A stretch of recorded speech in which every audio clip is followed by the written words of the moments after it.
सांवलिया सेठ का पार्ट 1 तो आपने देख ही लिया होगा। आज पार्ट 2 में इस मंदिर से रिलेटेड और भी बातें जानने की कोशिश करेंगे। भगवान श्री कृष्ण गीता में कहते हैं कि हे पार्थ, सर्वधर्मान परित्यज्य माम एकम शरणम व्रज, अहम त्वं सर्व पापेभ्यो मोक्षयामि मा शुचः।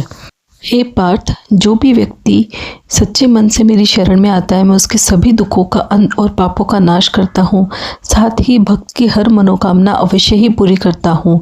मुरली मनोहर कृष्ण कन्हैया के शरणागत रहने वाले भक्तों को मृत्यु उपरांत बैकुंठ धाम में उच्च स्थान प्राप्त होता है।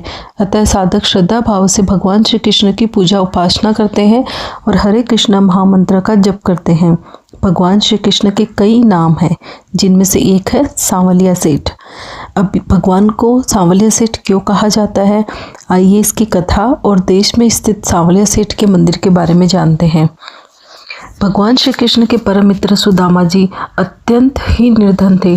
तत्कालीन समय में यह विधान था कि ब्राह्मण केवल और केवल 3 घर में भिक्षा मांग सकते थे। 3 घरों में प्राप्त भिक्षा से ही दैनिक जीवन व्यतीत करते थे। वर्तमान समय में भी सिद्ध महापुरुष साधना करने वाले साधकों को भिक्षा याचन के लिए केवल 3 घर जाने की सलाह देते हैं।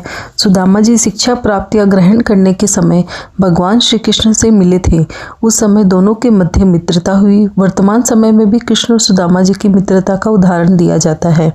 कई अवसर पर सुदामा जी निर्धनता के चलते भगवान श्री कृष्ण से मिलने उनके दरबार नहीं जा पाते थे। भगवान श्री कृष्ण जी भी सुदामा के इस भाव से भली भांति परिचित थे।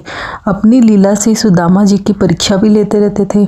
हालांकि सुदामा जी की धर्म पत्नी सहायता हेतु भगवान श्री कृष्ण के पास जाने की सलाह देती थी, लेकिन सुदामा जी नकार देते थे। अति होने के बाद सुदामा जी हिम्मत कर भगवान श्री कृष्ण से मिलने के लिए द्वारका पहुंचे।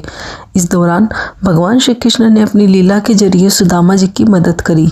यात्रा के दौरान भगवान श्री कृष्ण ने मित्र बन सुदामा जी की पूरी सहायता की।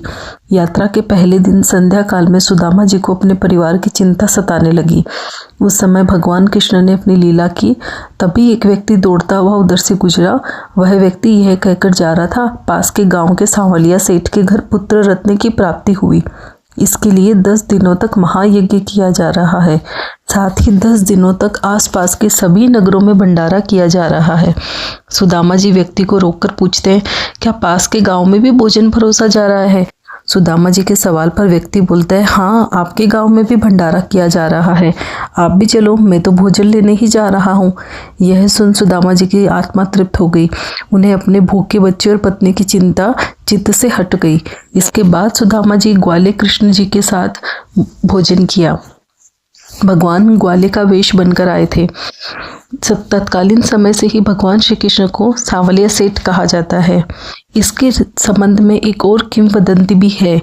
जब भगवान श्री कृष्ण ने सांवलिया सेठ का रूप धारण करके भक्त नरसिंह मेहता की पुत्री नानीबाई का मायरा भरा था 56 करोड़ का, तब से भी उन्हें सांवलिया सेठ कहा जाता है। ऐसे भी भगवान के सहस्त्र नाप हैं जो उनके भक्त उन्हें दे देते हैं अपने भाववश। भगवान श्री कृष्ण को समर्पित सांवलिया सेठ मंदिर राजस्थान के चित्तौड़गढ़ में स्थित है। ऐसी मान्यता है कि भोलाराम गुर्जर के कहने पर गांव वालों ने बांगुड़ गांव में भूमि खोदकर 3 मूर्तियां प्राप्त की थी। कई जगह 4 मूर्तियों की बात भी कही जाती है। इनमें प्रथम मूर्ति को मंडफिया, दूसरी को भातसोड़ा में स्थापित की गई, जबकि तीसरी मूर्ति को छापर में ही स्थापित किया गया। इसी स्थान पर मंदिर का निर्माण भी कराया गया। मंडफिया में स्थित मंदिर ही सांवलिया धाम नाम से जाना जाता है। इस मंदिर में भगवान श्री कृष्ण विराजते हैं।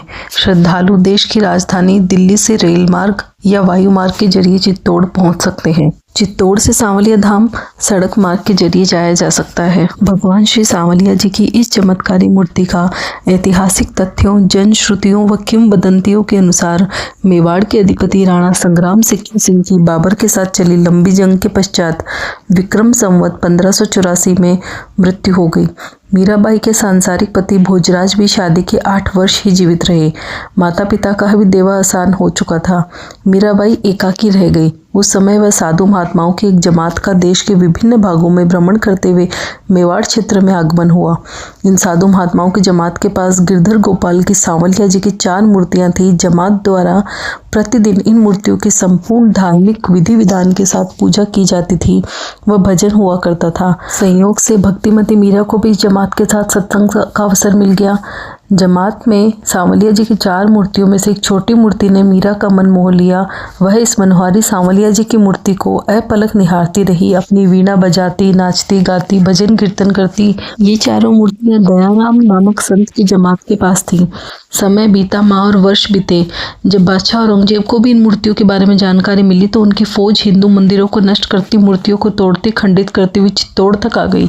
अपने आराध्य इन चारों मूर्तियों की रक्षार्थ संत दयाराम की जमात और उनके पीछे पीछा करती हुई औरंगजेब की मुगल फौज को सन्निकट आता देखकर प्रभु प्रेरणा से दयाराम की जमात ने भादसोड़ा के निकट बांगुड़ गांव के समीप एक वट वृक्ष के नीचे 10-15 फीट गहरा गड्ढा खोदकर चारों मूर्तियों को उसमें छुपा दिया और मिट्टी से आपूरित कर उस स्थान को धूनी जमाकर भजन कीर्तन में लग गए। मुगल सेना आई और किंतु मूर्तियों का पता नहीं चल पाया। वह आगे बढ़ गई। आगे चलकर जमात के प्रधान महंत का देहावसान हो गया। कालांतर में अन्य संतजन भी एक एक कर वहां से चले गए, किंतु चारों मूर्तियां वट वृक्ष के नीचे सुरक्षित रही।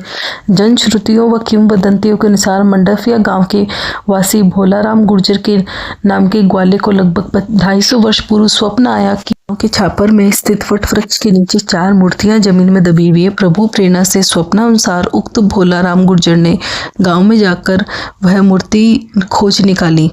भोलाराम को आए सपने के बारे में बताया तो किसी को विश्वास नहीं हुआ। फिर भी गांव वालों ने मिलकर उसकी सहायता की और उन मूर्तियों को निकाला और उसके बाद उन्हें अलग अलग स्थान पर स्थापित कर उनके मंदिर बनाए गए, जो आज भी प्रसिद्ध है और वहाँ पे भक्तों का तांता लगा ही रहता है।